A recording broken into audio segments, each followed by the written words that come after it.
Mutual ఫండ్స్లో పెట్టుబడి పెట్టడం ద్వారా సంపాదించాలి అనుకుంటున్నాడు. కానీ అతను ఎక్కువ రిస్క్ తీసుకోవడానికి రెడీగా లేడు.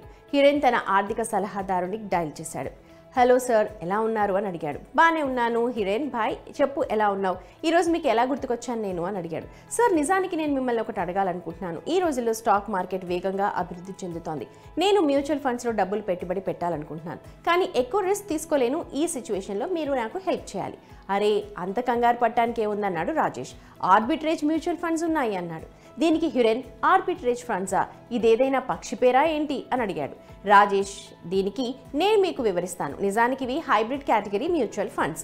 ఇందులో లిక్విడ్ అంటే డెట్ ఫండ్స్ కంటే ఎక్కువ రాబడిని పొందొచ్చు.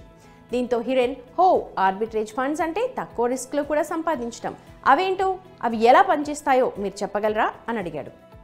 ఆర్బిట్రేజ్ ఫండ్ అనేది మ్యూచువల్ ఫండ్. ఇది హైబ్రిడ్ వర్గంలోకి వస్తుంది. ఈ ఫండ్లు స్టాక్లు, బాండ్లు, మనీ మార్కెట్ సాధనాలు లాంటి బహుళ ఆస్తులలో పెట్టుబడి పెడతాయి. వివిధ ప్లాట్ఫామ్లలో ఒకే ఆస్తి ధర హెచ్చుతగ్గుల నుంచి లాభాలే ఆర్బిట్రేజ్ ఫండ్స్ లక్ష్యం. విశేషం ఏంటంటే ఈ మ్యూచువల్ ఫండ్ పథకాలు తక్కువ రిస్క్తో ఉంటాయి.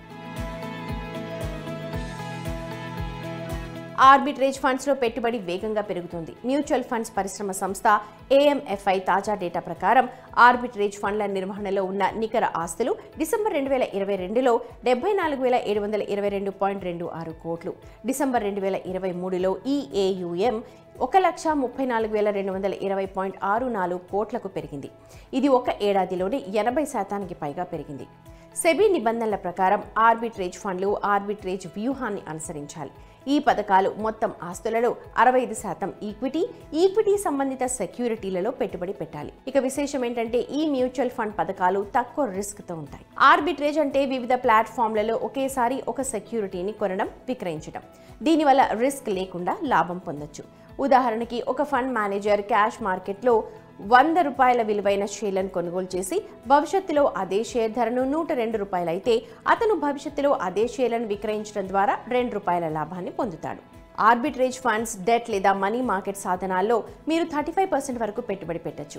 ఈ పెట్టుబడిలో అధిక క్రెడిట్ రిస్క్ ఉందని దీని అర్థం. కాబట్టి ఆర్బిట్రేజ్ ఫండ్స్లో పెట్టుబడి పెట్టే ముందు ఫండ్ డెట్ భాగం, క్రెడిట్ నాణ్యతను తనిఖీ చేయాలి. ఆర్బిట్రేజ్ ఫండ్స్ నుంచి వచ్చే రాబడులు కూడా మార్కెట్ పనితీరుపై ఆధారపడి ఉంటాయి. అంటే మార్కెట్ కదులుతోన్న కొద్దీ లాభం లేదా నష్టం కూడా ఉంటుంది. ఏస్ మ్యూచువల్ ఫండ్ ప్రకారం ఆర్బిట్రేజ్ ఫండ్ గత ఏడాదిలో సగటున 7.18% రాబడిచ్చింది. 3 ఏళ్ల సగటు రాబడి 4.98 కాగా 5 ఏళ్ల రాబడి 4.94%. నిబంధనల ప్రకారం ఆర్బిట్రేజ్ ఫండ్ అనేది equity mutual fund category scheme. కాబట్టి మీరు ఈ ఫండ్ నుంచి 1 సంవత్సరం ముందు డబ్బుని ఉపసంహరించుకుంటే దానిని స్వల్పకాలిక మూలధన లాభంగా పరిగణిస్తారు. ఈ లాభంపై 15% పన్ను చెల్లించాల్సి ఉంటుంది. 1 సంవత్సరం తర్వాత పెట్టుబడిని రిడీమ్ చేసుకుంటే దానిని దీర్ఘకాలిక మూలధన లాభంగా పరిగణిస్తారు. ఈ సంపాదనపై 10% పన్నుని విధిస్తారు.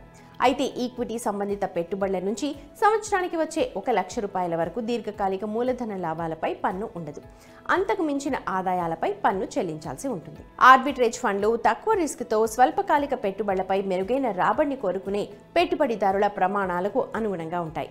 ఆర్బిట్రేజ్ ఫండ్స్ స్వల్ప, మధ్యస్థ స్థాయిలో రిస్క్ ఉన్న లిక్విడ్ ఫండ్స్ కంటే కొంచెం ఎక్కువ రాబడిని అందిస్తాయి. 6 నెలల కాలానికి తక్కువ రిస్క్ పెట్టుబడి ఎంపికల కోసం చూస్తున్న పెట్టుబడిదారులు ఆర్బిట్రేజ్ ఫండ్స్లో పెట్టుబడి పెట్టొచ్చు. మనీ ఫ్రెండ్స్ సహ వ్యవస్థాపకుడు CEO అయిన మోహిత్ గ్యాంగ్ మాట్లాడుతూ పన్నుల విషయంలో డెట్ ఫండ్స్ కంటే ఆర్బిట్రేజ్ ఫండ్స్ మంచి చాయిస్ అని చెప్పారు. లిక్విడ్ ఫండ్లకు సమానమైన రాబడి ఉన్నప్పటికీ ఈ ఫండ్లు పన్ను తర్వాత మెరుగైన రాబడిని అందిస్తాయి. మీరు ఆర్బిట్రేజ్ ఫండ్స్లో ఇన్వెస్ట్ చేస్తుంటే ఈ ఫండ్లు చాలా అస్థిరమైనవని బాగా అర్థం చేసుకోండి. వీటి నుంచి వచ్చే రాబడులు ప్రతి నెల పెరగొచ్చు లేదా తగ్గొచ్చు. తమ పెట్టుబడులలో నిశ్చయిత, స్థిరత్వం కోరుకునే వారికి లిక్విడ్ ఫండ్స్ మంచి ఎంపిక. ఆర్బిట్రేజ్ ఫండ్స్లో పెట్టుబడి పెట్టడం చాలా తక్కువ వ్యవధిలో షార్ట్ టర్మ్ ఇన్వెస్ట్మెంట్స్ చేయాలనుకునే వారికి తగింది కాదు. మెరుగైన రాబడి కోసం మీ పెట్టుబడిని 3 నెలల పాటు నిర్వహించాలి. కొన్ని రోజులు లేదా కొన్ని వారాల పాటు పెట్టుబడికి అయితే లిక్విడ్ ఫండ్స్ని ఎంచుకోవడం మంచిది. మీరు ఆర్బిట్రేజ్ ఫండ్స్లో పెట్టుబడి పెట్టాలనుకుంటే హిరెన్ లాగా ముందుగా ఒక సలహాదారు నుండి సలహా తీసుకోండి.